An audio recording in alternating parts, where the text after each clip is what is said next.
Assalamualaikum warahmatullahi wabarakatuh. Bertemu kembali di channel YouTube saya, Mas Tanto atau Pak T. Rekan-rekan guru yang saya hormati dan saya banggakan yang sedang berjuang untuk meraih sertifikat pendidik sehingga dapat diakui sebagai guru profesional menurut Undang-Undang Guru dan Dosen.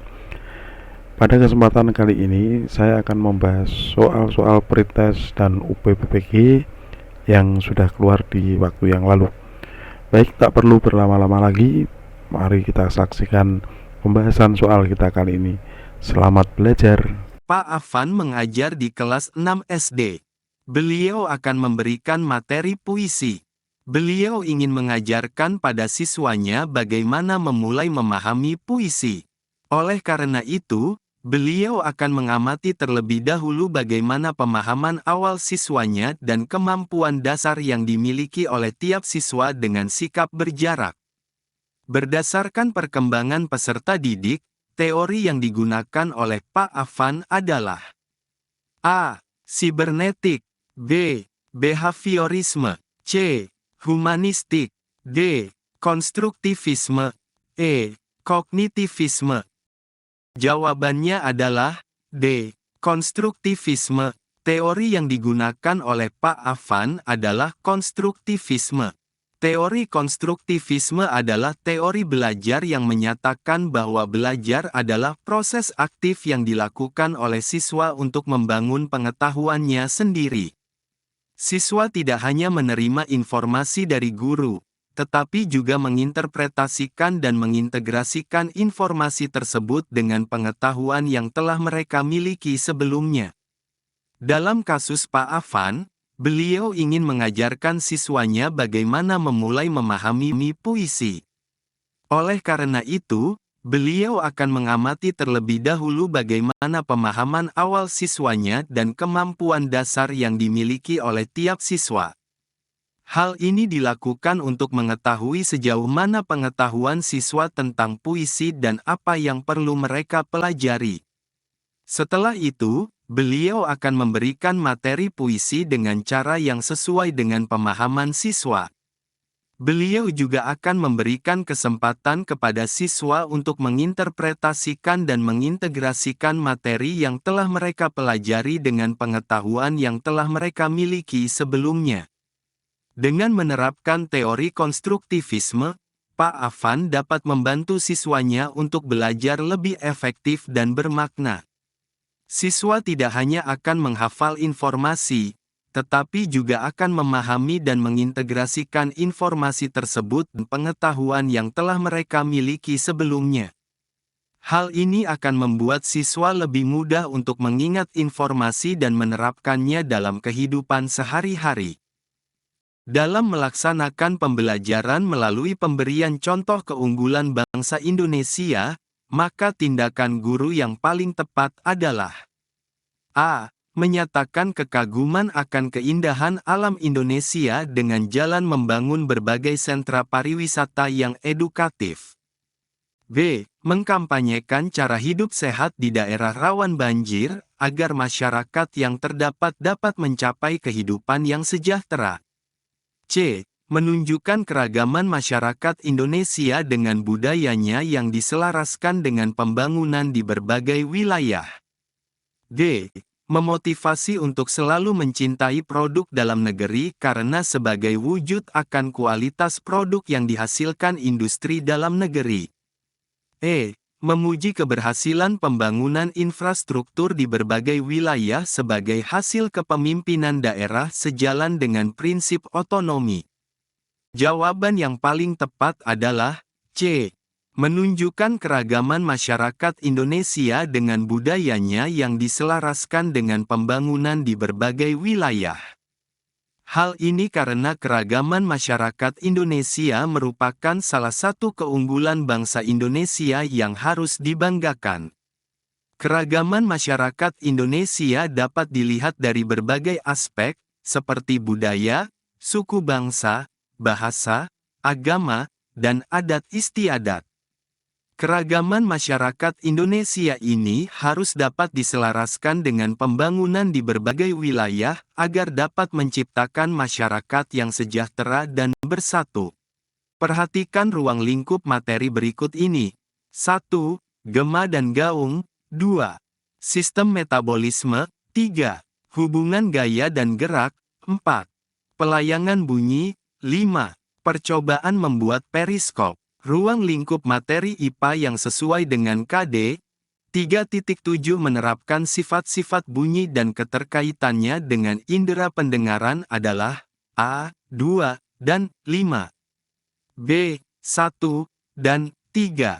C, 1, dan 4. D, 2, dan 4. E, 4, dan 5. Jawaban yang tepat adalah C, 1, dan 4. Ruang lingkup materi IPA yang sesuai dengan KD. 3.7 menerapkan sifat-sifat bunyi dan keterkaitannya dengan indera pendengaran adalah 1. Gema dan gaung dan 4.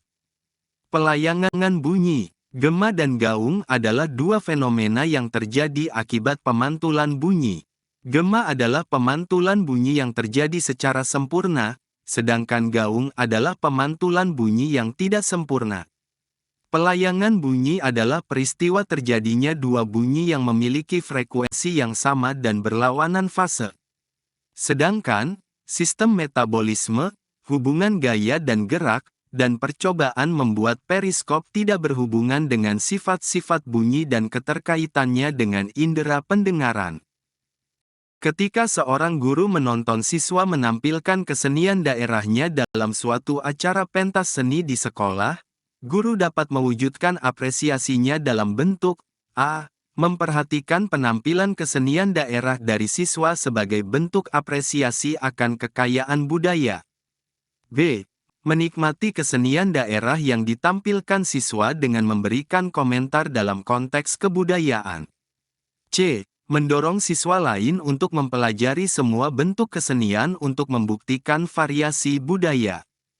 D. Mendorong siswa untuk tampil lagi di kesempatan lain walaupun disadari tampilan yang disuguhkan banyak kesalahan. E. Menunjukkan kekurangan dan kelebihan yang ditampilkan untuk perbaikan pertunjukan di masa yang akan datang.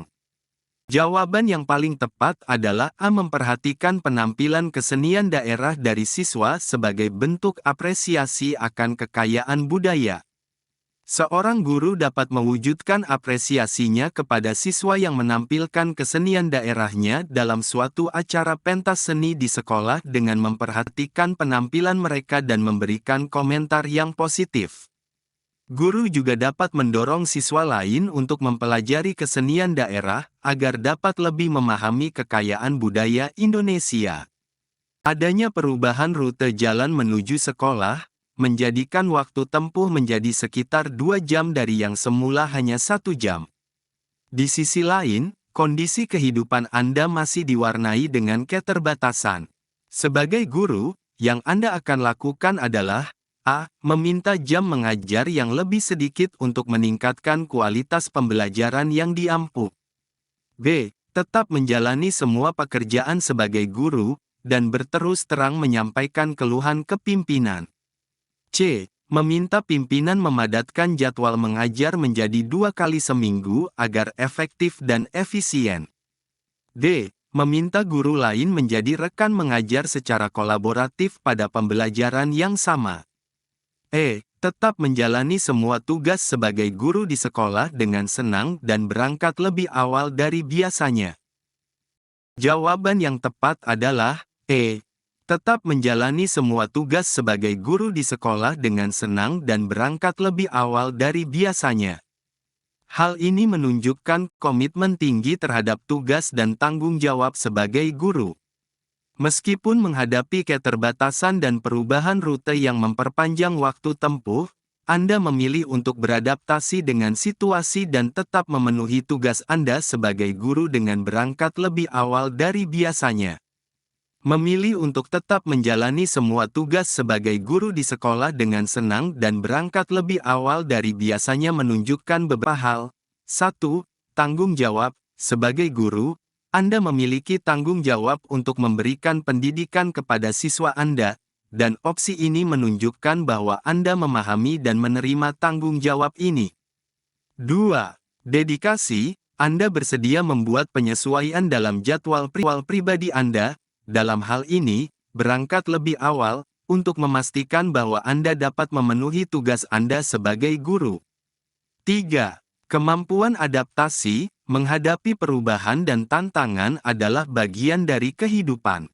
Dengan memilih untuk berangkat lebih awal, Anda menunjukkan bahwa Anda dapat beradaptasi dengan perubahan dan menemukan solusi untuk tantangan yang dihadapi. 4.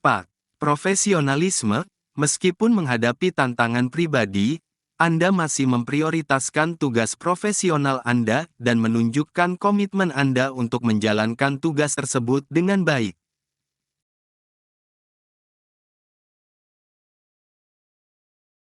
Jawaban yang paling tepat adalah E. Membuat soal latihan yang mendorong anak untuk memecahkan masalah. Masalah yang disajikan bertipe HOTS berpikir kritis adalah kemampuan untuk mengidentifikasi masalah, menganalisis informasi, dan membuat keputusan yang tepat. Hal ini dapat dilakukan dengan menggunakan keterampilan berpikir kritis, seperti 1. Mengidentifikasi masalah. Siswa dapat mengidentifikasi masalah dengan mengajukan pertanyaan, mengamati situasi, dan mengumpulkan informasi. 2. Menganalisis informasi. Siswa dapat menganalisis informasi dengan mengevaluasi sumber informasi, mengidentifikasi bias, dan mencari hubungan antar informasi. 3. Membuat keputusan. Siswa dapat membuat keputusan dengan mempertimbangkan semua informasi yang tersedia, mengidentifikasi risiko dan manfaat, dan memilih opsi terbaik. Soal latihan tipe HOTS, Higher Order Thinking Skills, adalah soal yang menuntut siswa untuk menggunakan keterampilan berpikir kritis untuk memecahkan masalah. Soal tipe HOTS biasanya tidak memiliki jawaban yang benar atau salah, dan siswa harus menggunakan pengetahuan dan keterampilan mereka untuk berpikir secara kreatif dan inovatif untuk menemukan jawaban yang paling tepat. Dengan memberikan soal latihan tipe HOTS, Ibu Melda dapat membantu siswa untuk mengembangkan keterampilan berpikir kritis mereka. Hal ini akan sangat bermanfaat bagi siswa dalam menghadapi tantangan di dunia nyata yang semakin kompleks. Sebuah bus dengan kecepatan rata-rata 65 km per jam berangkat dari kota A pada pukul 7, dan tiba di kota B pada pukul 19.45. Namun di perjalanan bus berhenti sebanyak 2 kali untuk istirahat, masing-masing 15 menit dan 30 menit. Jarak antara kota A dan kota B adalah A. 800 km, B. 950 km, C. 780 km, D. 875 km, E. 925 km. Jawaban yang tepat adalah C. 780 km. Waktu perjalanan bus dari kota A ke kota B adalah pukul 19.45 dikurangi pukul 7 sama dengan 12 jam 45 menit. Waktu istirahat bus adalah 15 menit ditambah 30 menit sama dengan 45 menit. Jadi, waktu efektif perjalanan bus adalah 12 jam 45 menit dikurangi 45 menit sama dengan 12 jam. Jarak antara kota A dan kota B adalah kecepatan rata-rata bus dikali waktu efektif perjalanan. Jarak antara kota A dan kota B adalah 65 km per jam dikali 12 jam sama dengan 780 km. Undang-Undang Nomor 14 Tahun 2005 tentang Guru dan Dosen menjelaskan bahwa guru merupakan tenaga profesional pada jenjang pendidikan dasar, pendidikan menengah, dan pendidikan anak usia dini pada jalur pendidikan formal. Pernyataan yang tepat tentang tenaga profesional dalam Undang-Undang Nomor 14 Tahun 2005 adalah A. Pendidik dengan tugas utama mendidik, mengajar, membimbing, mengarahkan, melatih, menilai, dan mengevaluasi peserta didik. B. Kegiatan yang dilakukan oleh seseorang yang memerlukan keahlian, kemahiran, atau kecakapan yang memenuhi standar mutu atau norma tertentu serta memerlukan pendidikan profesi. C. Agen pendidikan yang melaksanakan pembelajaran sesuai syarat-syarat pedagogik dan fasilitator bagi peserta didik. D. Kegiatan seseorang yang melaksanakan program pembelajaran di satuan pendidikan dan mempunyai manajemen sekolah yang sesuai dengan ketentuan. E. Agen pembelajaran, pengembang ilmu pengetahuan, teknologi, dan seni untuk meningkatkan mutu pendidikan nasional. Jawaban yang benar adalah B. Kegiatan yang dilakukan oleh seseorang yang memerlukan keahlian, kemahiran, atau kecakapan yang memenuhi standar mutu atau norma tertentu serta memerlukan pendidikan profesi. Berdasarkan Undang-Undang Nomor 14 Tahun 2005, definisi tenaga profesional adalah opsi B, kegiatan yang dilakukan oleh seseorang yang memerlukan keahlian, kemahiran, atau kecakapan yang memenuhi standar mutu atau norma tertentu serta memerlukan pendidikan profesi. Namun, perlu diingat bahwa dalam konteks undang-undang ini, tenaga profesional tidak hanya merujuk pada tugas dan fungsi, tetapi juga pada pendidikan dan pelatihan yang diperlukan untuk menjadi guru atau dosen. Pada proses pembelajaran, guru mengajak siswa menulis puisi bersama. Guru dan para siswa menyusun jadwal dan target waktu penyelesaian penulisan puisi. Guru juga menentukan jadwal untuk mengontrol dan mengevaluasi hasil tulisan siswa. Media pembelajaran yang memungkinkan guru dapat mengakses dan mengomentari semua tulisan siswa secara praktis adalah A. Google Classroom, B. PowerPoint, C. Zoom Meeting, D. Mind Mapping, E. Google Meet. Jawaban yang paling tepat adalah A. Google Classroom. Google Classroom adalah platform pembelajaran online yang dapat digunakan oleh guru untuk mengelola tugas, memberikan umpan balik, dan berkomunikasi dengan siswa. Guru dapat membuat kelas, membagikan materi pelajaran, dan memberikan tugas kepada siswa. Siswa dapat mengerjakan tugas dan mengumpulkannya kembali ke Google Classroom. Guru kemudian dapat memberikan umpan balik kepada siswa atas tugas mereka. Google Classroom adalah alat yang sangat efektif untuk mengelola pembelajaran jarak jauh. Sering muncul kritik tentang rendahnya mutu pendidikan Indonesia yang tertinggal jauh dari negara tetangga di ASEAN. Untuk meningkatkan mutu pendidikan, guru dapat mendedikasikan dirinya dalam pengembangan instrumen penilaian yang A. Menggambarkan betapa problematiknya kehidupan dalam masyarakat.